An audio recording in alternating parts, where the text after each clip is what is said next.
अब सूत जी कहते हैं कि इतने ध्यानपूर्वक आप लोग कथा को सुन रहे हैं, तो जब व्यक्ति सुनने वाला ध्यान से सुनता है तो सुनाने वालों को भी मन प्रसन्न रहता है और खुशी से और भी बातें सुनाता है। सभी अध्यायों में आपको ये सुनने का मौका मिला कि प्रसाद को त्याग कभी नहीं करना चाहिए। इस अध्याय में आपको यही जानकारी मिलेगी कि आखिर बहुत सारे लोग हठी होते हैं, जिद्दी होते हैं कि प्रसाद नहीं ही खाएंगे तो क्या हो जाएगा। तो इस अध्याय में आपको इसका विचार मिलेगा। एक बार की बात है कि तुंगध्वज नाम के राजा थे और वो बहुत प्रतापी राजा थे और प्रजा पालन में भी तत्पर थे। अपने पुत्र से भी अधिक प्रजा का प्रश्रय देते थे। लेकिन कहा जाता है कि विनाश काले विपरीत बुद्धि, जब किसी भी मनुष्य का विनाश का समय आ जाता है तो अच्छे लोगों से उसकी मित्रता नहीं होती और अच्छे लोगों की बात भी पसंद नहीं आती। जब अच्छे सुझाव उसे मिलते हैं तो उसी व्यक्ति से दुश्मनी कर बैठता है। जिस व्यक्ति के बदौलत वो चमकता है, आगे बढ़ता है, जिसके सहारे उसने जीवन में धन मान सम्मान सब कुछ अर्जित किया, उसी से कंपटीशन करने लगता है, उसी को दिखाने लगता है अपना संपत्ति धन, तो ये उसका पतन का कारण बन जाता है। अब वो तुंगध्वज नाम के राजा के मन में विचार आया कि अब हम तो राजा हैं, हमारे विरोध में कौन खड़ा होगा, चलो शिकार करने के लिए चलते हैं। और पहले के राजा महाराजा को शौक भी था शिकार करने का। तो पहले तो कारण ये था कि जंगल में बहुत सारे ऐसे हिंसक पशु रहते थे जो निर्दोष प्राणियों को अनावश्यक ही मार देते थे। तो राजा इसलिए वैसे जंतुओं का शिकार करते थे जो आतताई और आक्रामक हो गए हैं, क्योंकि राजा का ये कर्तव्य है कि प्रजा का कल्याण करना, और प्रजा में सिर्फ मनुष्य ही नहीं आता है, जानवर भी आते हैं। इसलिए उनको कंट्रोल करने के लिए राजा शिकार करते थे। और पहले के राजा मांसाहारी नहीं होते थे आजकल के लोगों की तरह। लोगों को लगता है कि शिकार करते थे इसका मतलब शिकार खाते भी थे, खाते नहीं थे। इस जीवन को संतुलित बनाने के लिए शिकार करते थे। वो लोग मांसाहारी कभी नहीं थे राजा महाराजा, हमारे पूर्वज, ठीक है, सिर्फ आज के लोग मांसाहारी हैं। अब वहाँ शिकार करने के लिए जब चल दिया तो बहुत सारे पशुओं को मारा, और जब थक गया तो बरगद के पेड़ के नीचे बैठ करके तुंगध्वज राजा आराम कर रहे थे।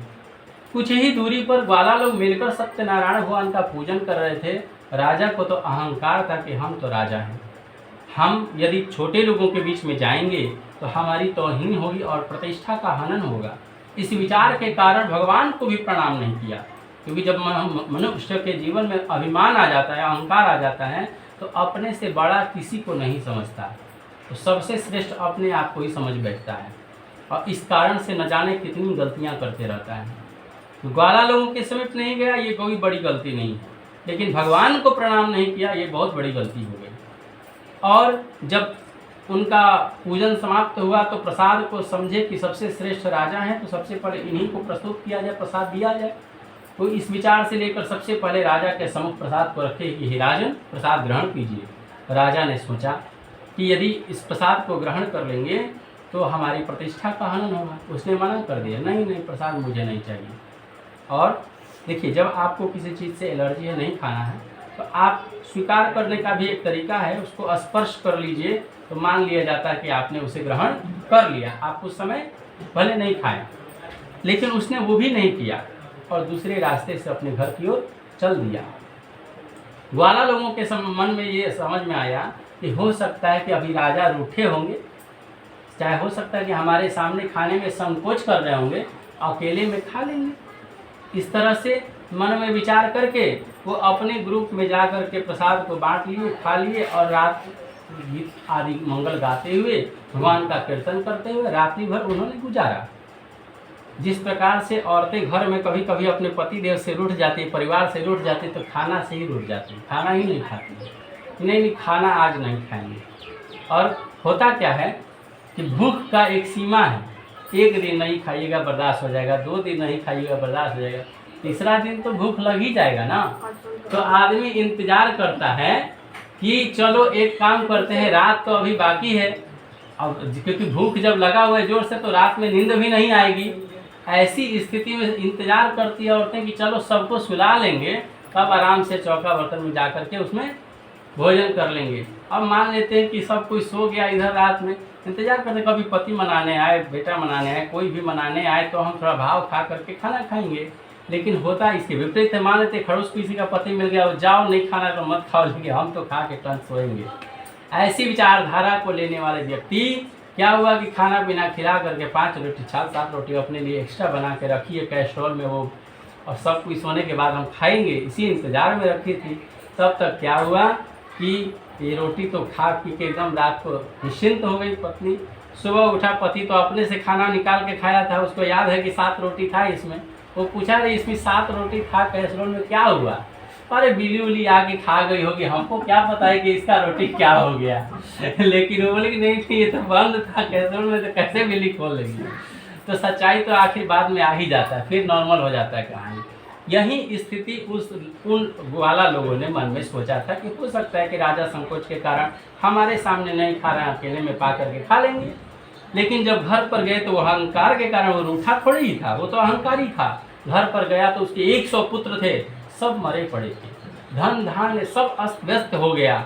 उसके मन में एहसास हो गया कि मैंने सत्यनारायण भगवान के प्रसाद का त्याग किया है, उसी के कारण हमें इस श्राप के रूप में दंड मिला है, अतः उनकी शरण में चलनी चाहिए। इस विचार को लेकर के अपनी धन संपत्ति जो बचा था उसको लगाते हुए ग्वाला लोगों को अपने साथ में बुला करके विधि विधान से फिर सत्यनारायण भगवान का व्रत पूरा किया और भगवान से दिव्य वर मांगा कि हे भगवान मेरे अपराधक को क्षमा कर दीजिए।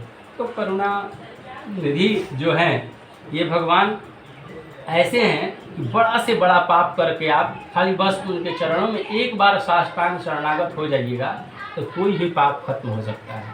क्योंकि मनुष्य का जीवन सफल तभी हो सकता है वो मनुष्य अपने पुण्य कर्म के बल पर चाहे, व्रत के बल पर चाहे, पूजा पाठ के बल पर चाहे, तो इतने नियम है कि उतना नियम का पालन वो कर नहीं सकता है। इसलिए एक सरल उपाय मानवों के लिए यही है, बस शरणागति हो जाइए, भगवान के भरोसे हो जाइए, वो सब का कल्याण कर देंगे उनके भरोसे होने पर। इसलिए इनका भी कल्याण हो गया। इसलिए इस कलयुग में इस सत्यनारायण भगवान से छोटा कोई उपाय नहीं है। अब मैं उनकी कथा सुना देता हूँ जिन्होंने इस सत्यनारायण भगवान का पहले व्रत किया था, तो दूसरे जन्म में क्या हुआ। पहला शतानंद नाम के ब्राह्मण ने जो व्रत किया था, अगले जन्म में सुदामा के रूप में जन्म लिया और श्री कृष्ण का ध्यान करते मोक्ष को प्राप्त कर लिया। दूसरी बार लकड़हरा ने व्रत किया था, वो अगले जन्म में गुहराज के जन्म रूप में जन्म लिया, केवट के रूप में, और श्री राम जी की सेवा करके वैकुंठ धाम को प्राप्त किया। तीसरा उल्कामुख नाम के राजा और रानी भद्रशिला नदी के किनारे पर जो व्रत कर रहे थे, अगले जन्म में भी राजा के रूप में ही दशरथ के रूप में जन्म हुआ। और भगवान दशरथ के जो कुल देवता हैं वो भगवान रंगनाथ हैं, भगवान नारायण का ही रूप है अलग। तो रंगनाथ जी की पूजा करके वैकुंठ धाम को प्राप्त किए। अगले जो साधु थे बार बार संकल्प करके पूजा नहीं किए, अगले जन्म में ऐसा मोर ध्वज के रूप में जन्म लिया और ऐसी भक्ति उसके मन में जागृत हुई कि पति और पत्नी दोनों मिलकर आरे से अपने पुत्र को चीर दिया और चरणों में भगवान के समर्पित कर दिया। इसी कारण से आरा शहर का नाम आरा पड़ा है। मोर ध्वज आरा के रहने वाले थे और चरणों में दे करके वैकुंठ धाम को प्राप्त किया। अंत में जो तुंगध्वज नाम के राजा थे, जो अहंकार के कारण भगवान का प्रसाद का परित्याग किया था, अगले जन्म में मनु के रूप में जन्म हुआ और श्री राम जी की सेवा करके और संसार के सभी भक्ति युक्त कर्मों को करके अंत में वैकुंठ धाम को प्राप्त किए। इसलिए सत्यनारायण भगवान की पूजा इस कली काल में फल देने वाली है। इसको जो नित्य पढ़ता और सुनता है उसका कल्याण अवश्य होता है। और जिस मनोभिलाषित मनोकामना को लेकर के विधि पूर्वक सत्यनारायण भगवान का जो पूजन करता है उसको इस संसार में इस जन्म में सुख तो प्राप्त होता ही है, मरने के बाद भी वैकुंठ धाम को प्राप्त करता है। इसमें तनिक मात्र भी संदेह नहीं है, क्योंकि ये कथन श्रीमन नारायण भगवान का कथन है। एक बार प्रेम से बोलिए वृंदावन बिहारी लाल की जय, सत्यनारायण भगवान की।